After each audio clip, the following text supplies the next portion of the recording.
Buenas tardes, profesor David Corrales. En esta oportunidad, nuestro equipo del curso de Derecho Informático realizará su exposición sobre la sentencia de fecha 23 de marzo del 2012, expediente número 99-09-527-09, referente al delito de interceptación telefónica en el caso Petroaudios. Asimismo, responderemos las interrogantes: ¿ante qué tipo de delito estamos? Si se determina que es un delito informático, explicar por qué.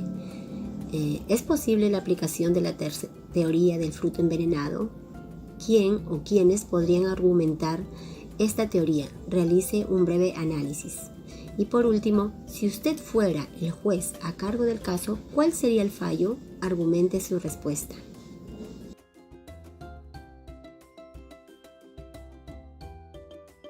Muy buenos días, estimado docente y compañeros. En esta oportunidad vamos a tocar un tema de mucha importancia referente al delito de interceptación telefónica en el caso de los Petroaudios. Los estudiantes que conformamos el grupo de trabajo del producto académico número 3 del Derecho Informático, Karen Ruth Chuquillanqui Jiménez, Franklin Hernán Palacín Valverde y Ruber Colque. De acuerdo al caso propuesto del delito de interceptación telefónica en el caso de los Petroaudios, vamos a responder las siguientes preguntas. ¿Ante qué tipo de delito estamos? Si se determina que es un delito informático, explicar por qué.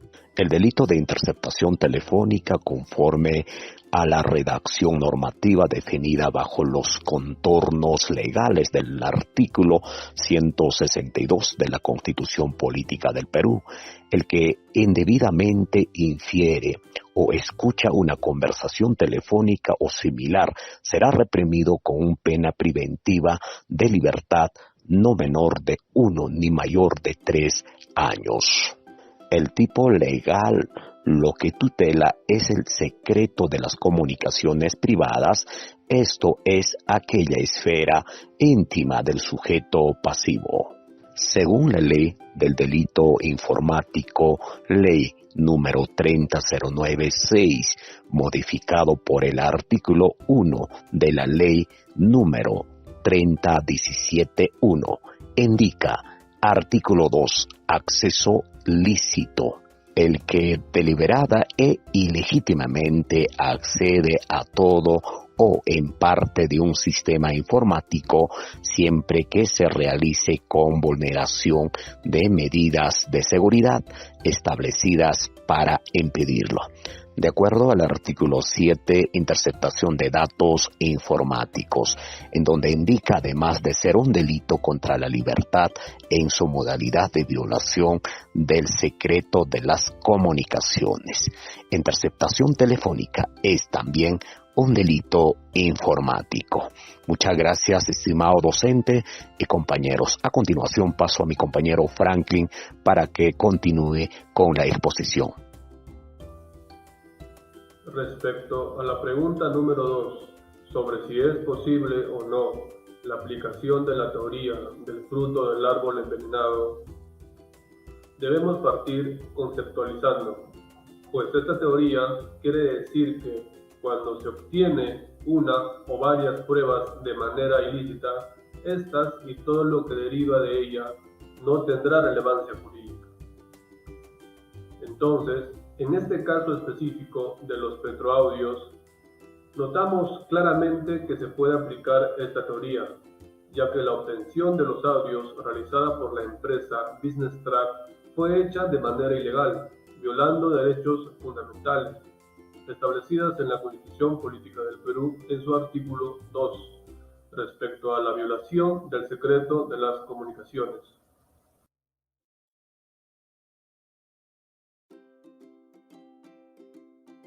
Esta es la pregunta 3. Si usted fuera juez a cargo del caso, ¿cuál sería el fallo? Si nuestro equipo formaría parte del colegiado, resolveríamos de la siguiente manera. Conforme a los hechos subsumidos, encontramos a los integrantes de la empresa Business Track responsables de la violación de la libertad del secreto de las telecomunicaciones, interceptación telefónica, y explicamos el caso. De los hechos ocurridos el 5 de octubre del 2008, cuando un programa televisivo dominical difundió los audios de unas conversaciones entre los señores Rómulo León, Alberto Quimper y Fortunato Canán, que hacían evidentes negociaciones para favorecer a una empresa noruega, Discovery Petroleum, en un proceso de selección destinado al otorgamiento de licencias de exploración y explotación de hidrocarburos. Hechos, los audios y posteriores sucesos dan cuenta de la posible comisión de más de un delito: colusión tipificada en el Código Penal en el artículo 384, patrocinio ilegal, cohecho pasivo propio o soborno pasivo, negociación compatible y aprovechamiento indebido del cargo. Mientras de los privados involucrados podría haber cometido cohecho activo genérico, soborno activo y ser cómplices instigadores de los demás delitos. Ello apunta a pensar que los partícipes de los diálogos, junto con otros, incurrieron en delito de asociación ilícita para delinquir. Es más que claro que entender que de los hechos citados se desprende la acción de concertar con el fin de defraudar al Estado, a beneficio de Discovery Petroleum y los propios actores. Este colegiado acota que de los delitos presentes en el caso Petroaudios, la negociación ilícita para delinquir y la asociación ilícita son los de carácter relevante. Mencionados delitos, además de afectar los derechos cuyo ejercicio pretendía favorecer con la contratación pública, atentaron contra el derecho a la igualdad, la no discriminación respecto de las otras empresas postores o potenciales postores. Son claros casos tratos diferenciados no justificados con efectos discriminatorios, actos protegidos por el derecho interno y tratados internacionales.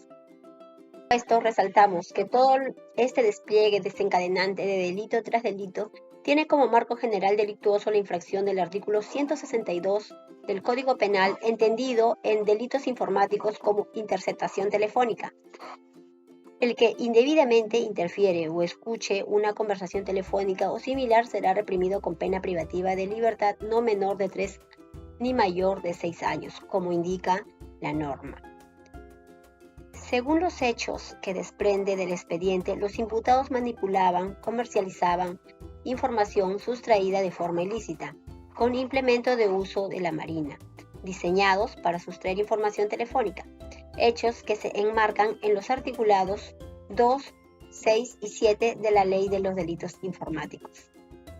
Pero a pesar de la infracción de la Ley 30.096, los audios fueron considerados entonces prueba ilícita y no fueron utilizados para procesar los implicados en el caso. No solo los audios, sino lo derivado de ellos, incluso informes de la Contraloría General. Ahora mencionaremos la base de esta idea. Al respecto mencionamos que el nuevo Código Procesal Penal establece en el artículo 8 del título preliminar, numeral 1, todo medio de prueba será valorado si ha sido obtenido e incorporado al proceso por un procedimiento constitucionalmente legítimo. Y número 2, carecen de efecto legal las pruebas obtenidas directa e indirecta con violación del contenido esencial de los derechos fundamentales de la persona.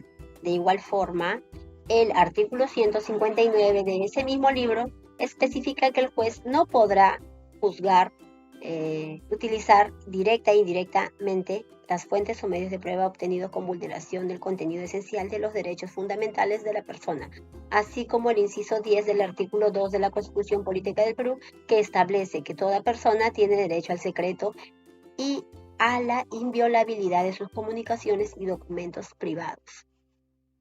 Base sustento para presumir como indebida a las pruebas idóneas para descubrir el delito de interceptación telefónica. Los otros debidamente tipificados mencionados ut supra de esta exposición. Para fundamentar nuestra decisión, citamos el Código de Procedimientos Penales en su artículo 283, el que dice: los hechos y pruebas que abonen serán apreciados con criterio de conciencia, tratándose de que declaraciones obtenidas en los procedimientos por colaboración eficaz para que el juez dicte sentencia condenatoria e inclusive cualquier medida cautelar, resulta indispensable que las informaciones que proporcionen los colaboradores estén corroboradas. de prueba adicionales que acrediten fehacientemente las incriminaciones formuladas. La doctrina de la ponderación de intereses se aplica cuando la medida solicitada sea dada por la mayor importancia que tiene un caso de interés estatal en la persecución, ya sea por la importancia de la causa, el grado de imputación, la consecuencia jurídica. Según Vicuña, el autor Vicuña del 2022, un jurista, de acuerdo con esta doctrina, no toda vulneración de derechos genera inadmisibilidad de la prueba, sino que éste sostiene que serán protegidos los valores constitucionales que tengan una mayor relevancia a aquellos que estén siendo vulnerados. Como precedente, en el también mediático caso de los Vladivideos, el órgano jurisdiccional consideró a una de las excepciones de la prueba prohibida bajo el principio de la tutela judicial, la ponderación de intereses. Basando esta teoría, se justificó que sea limitado un derecho fundamental afectando la intimidad de los protagonistas de las cintas, ya que prevalecía el interés público. Así, debido a estos principios de proporcionalidad, fue ponderada la gravedad del delito y la intensidad de la perturbación del orden público. Y ante el principio de tutela jurisdiccional, la ponderación a realizarse entre el interés público y el interés privado. Como bien sabemos, los derechos fundamentales no son absolutos, sino que frente a un caso que pugna de estos, requiere una aplicación de un test de proporcionalidad en aras de que sean protegidos sistemáticamente valores constitucionales. Actos de corrupción que vulneran el correcto funcionamiento de la administración pública y alcanzan bajo el supuesto de interés mayor intensidad, al ser actos que comprometen el interés nacional. En el caso de los petroaudios, el proceso de concesión había estado viciado por actos irregulares, y luego de que los audios salieran a la luz, los funcionarios fueran denunciados por el tráfico de influencias, patrocinio e ilegal cohecho. En ese sentido, al estar frente a un valor de rango constitucional, como lo es la lucha continua institucional contra la corrupción, resulta razonable y proporcionado limitar los derechos de las partes, en la medida de alcanzar la defensa del orden y prevención de los delitos. Como conclusión final y fallo, encontramos responsables a los imputados en el caso Petroaudios por los delitos expuestos ut supra. Ergo de lo expuesto, existen pruebas que, si bien fueron obtenidas de manera ilícita, constituyen no solo piedra angular en el caso para establecer la responsabilidad de los acusados, sino también exhiben actos de corrupción por parte de funcionarios de altas entidades gubernamentales. Por ello, y no solo en casos específicos, se postula la teoría del fruto del árbol envenenado, permitiendo esta valoración por medio probatorio, en tanto sea sustentada su admisión mediante excepciones, aún así se vulnere la normativa preexistente. En este sentido, también declaramos fundada la demanda en todos sus extremos contra Rómulo León Alegría y los demás imputados implicados en el caso Petroaudios, e imponemos la pena máxima dada la magnitud de vulneración de derechos contra particulares, personas naturales y jurídicas y el Estado.